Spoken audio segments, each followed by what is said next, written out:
ஜனவரி 13ஆம் தேதியிலிருந்து பிப்ரவரி 26ஆம் தேதி வரை 12 ஆண்டுகளுக்கு ஒரு முறை நடக்கக்கூடிய மகா கும்பமேளா அப்படிங்கிற ஒரு மிக பிரம்மாண்ட ரிலீஜியஸ் ஃபெஸ்டிவல் உத்தரப்பிரதேசத்துல பிரயாக்ராஜ்ல நடக்குது.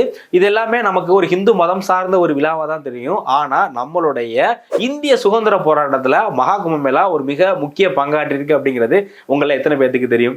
1906ஆம் ஆண்டு சுதேசி மூவ்மெண்ட் நடந்துகிட்டு இருந்த டயத்துல நம்மளுடைய பாலகங்காதர திலக் அவர்கள் மகா கும்பமேளால போயிட்டு சுதேச இயக்கம் பத்தி அந்நிய பொருட்களை பயன்படுத்தக்கூடாது அப்படிங்கிறத பத்தி மக்கள் கிட்ட பேசுறாரு.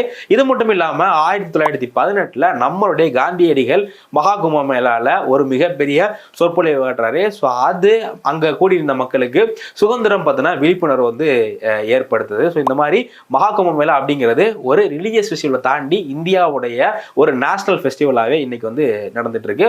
ஸோ மகா கும்பமேளா ஒரு 4 இடத்துல நடக்குது. அது எங்கெங்கன்னு தெரிஞ்சுன்னா கமெண்ட் செக்ஷன்ல கமெண்ட் பண்ணுங்க. தேங்க்யூ.